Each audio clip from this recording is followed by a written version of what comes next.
Cross the ends in the back and bring around and tie a knot under your chin. The key to a lasting marriage is trusting that the other person is married to you. If they are, then you are. A triumph for my triumph. It's difficult to describe the way that the twisting of the. Well, I won't dwell upon it.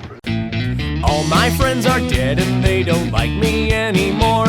They've moved along, they've changed, and now they find me quite a bore. Way back then it was okay to be a little weird, but all my friends are dead.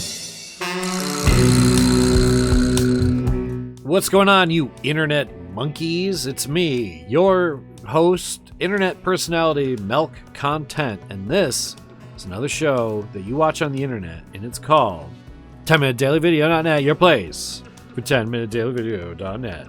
Hey, you guys see that movie, The Monkey? It's been a good year for horror movies. Spoilers. I don't know exactly what The Monkey is about. I don't know if it's about the absurd lengths that men will go to not be a parent. Did you know that? Hal never tells me anything. Of course he doesn't. I don't know if it's just absurd nihilism for the sake of absurd nihilism. I sort of think it's that. I mean, I get that everybody dies, and that's life, but this is like everybody dies, you know, at the same time. Maybe it's a story about, I don't know, evil toy monkeys are bad? What I want to talk about is how the Monkeys trailer is kind of bad. You wouldn't happen to remember if my aunt had a wind-up toy monkey at the yard sale? Oh, not a cherished childhood memory now, was it? No!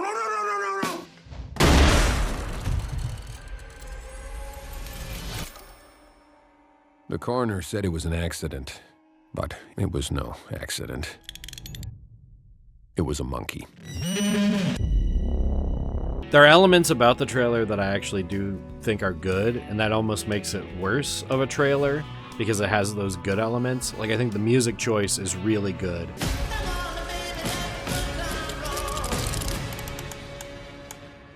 And I think the editing's good, and I think the voiceover work is really good.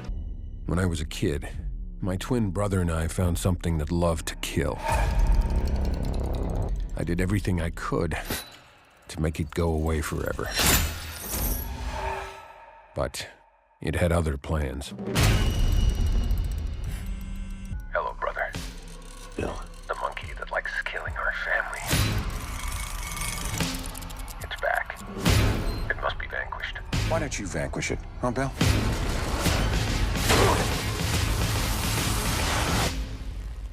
Wait. And I think where it's confusing and you don't know what's happening, like with the melting monkey and going into the shop, some of these things work if you didn't have all the other context that ruined a bunch of deaths. Like the pool death and a bunch of other deaths are just completely ruined because of the stupid trailer.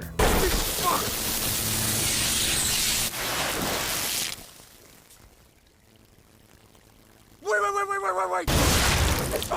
There's a way to show trailer shots where they're so out of context that you don't understand what's happening. That's not what's happening with the monkey. What's happening with the monkey is they're showing us a bunch of deaths early on and sparing us the weird stuff that happens at the end. But, I mean, that means they're spoiling a bunch of stuff at the beginning. It's going to make it a boring watch for people who saw the trailer.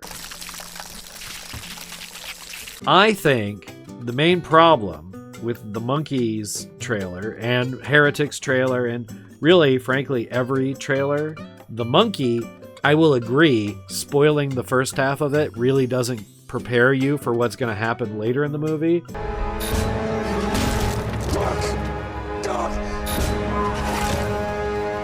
But what happens later in the movie isn't so over the top that it warrants spoiling so much of the beginning. There's a place in town, they do skydiving lessons. I feel like it's one of those things where you're either really good at it or you aren't. I want to take one lesson to find out. Oh, and they do weddings.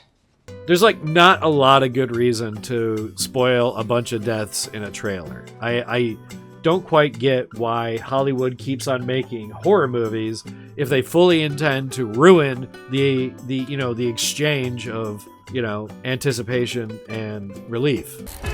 The toy monkey? It's evil. It's basically the devil. Everybody dies. And that's life.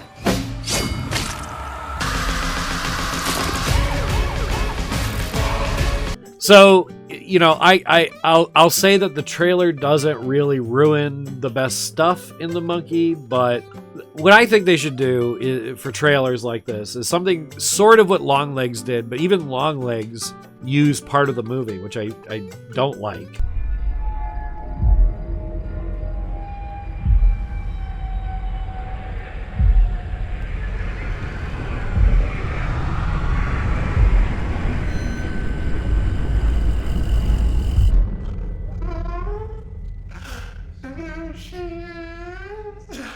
And that's they basically made short vignette movies or mood pieces that would like go well with the movie.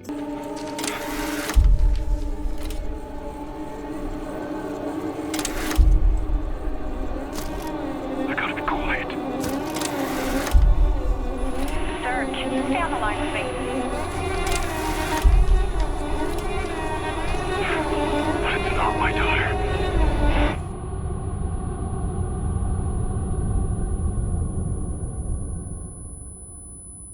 I think the best way to do a trailer for something like The Monkey is telling them as little as possible about what's actually in the movie and give them a taste of what the movie is going to be like by doing like a short movie. Anyone smoking near Father Christmas is putting himself in mortal danger. You would even use a lot of the same like needle drops and things to keep it consistent. Do a completely different time period, have different characters, but maybe have the narrator be, the main guy from The Monkey. I don't know.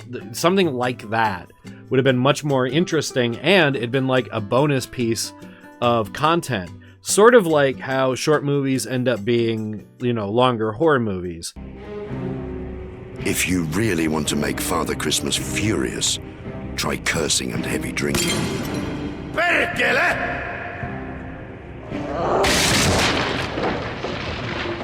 The result will be inevitable. Death. Like Rare Exports is a movie, but there's also a bunch of shorts that Rare Exports were the inspiration for.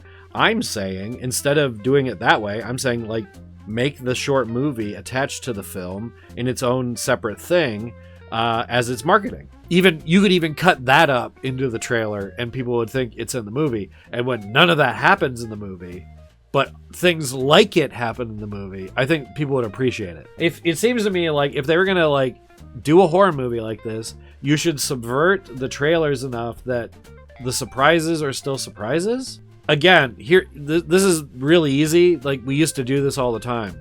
Suspiria. Do you guys remember Suspiria? Roses are red, violets are blue, but the iris is the flower that will mean the end of Suspiria. You can run from Suspiria. It's one of my favorite trailers of all time. Another really effective trailer. Not because it shows stuff in the movie. It does. They both do. But this one is Last House on the Left, and it's because of the tagline. The last house on the left. To avoid fainting, keep repeating. It's only a movie. Only a movie. Only a movie. Sights and sounds far beyond anything you've tested. And that tagline became way bigger than the movie. Like, people remember that tagline way more. And another movie that's doing this like short, basically thriller-oriented thing. Another good trailer is Magic. It's basically just another poem like Suspiria. Abracadabra, I sit on his knee. Presto, changeo, and now he is me. Hocus pocus, we take her to bed. Magic is free. We're dead. Josephine Levine presents Magic, a terrifying love story starring Anthony Hopkins, Anne Margaret, and Burgess Meredith. Rated R. Ugh. Puppets are fucking creepy, man. We're dead. Not surprising these all came out in the 70s, where they understood that these movies needed to have an air of mystery to be something intriguing. Like, you didn't go into I mean, like Alfred Hitchcock talks about Psycho in great detail in a extended trailer. The murderer, you see, crept in here very slowly. Of course, the shower was on. There was no sound. And but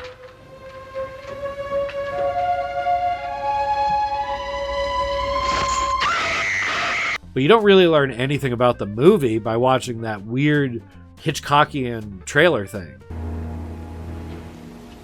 I think some of her clothes are still in this wardrobe.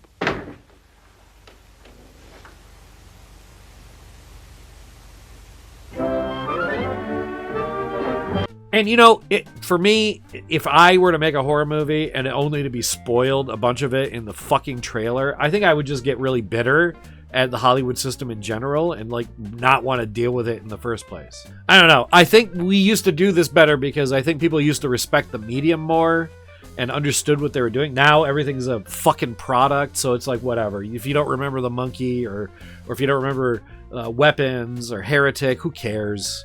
There'll be new product. Get excited for next product. Come on, let's go dancing. Well, it's Saturday night and I just got paid. Fool about my money, don't try to say. This is even more of a problem with comedies too, because they'll just put whole jokes that are in the movie into the fucking trailer too. That's like a whole other thing. I seem to remember there used to be like they would do a different take or a different joke for the trailer that wouldn't be in the movie, but it'd be like a similar vibe or whatever. Again, this is like another thing where it's like you really shouldn't put jokes that are actually in your movie in your trailer, but I mean, we've been doing that for decades, so. Strange Wilderness.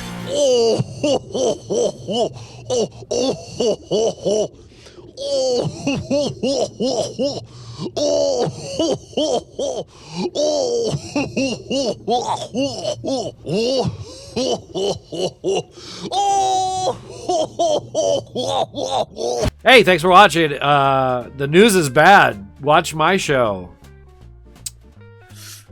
Whew. 2025. Still going on somehow.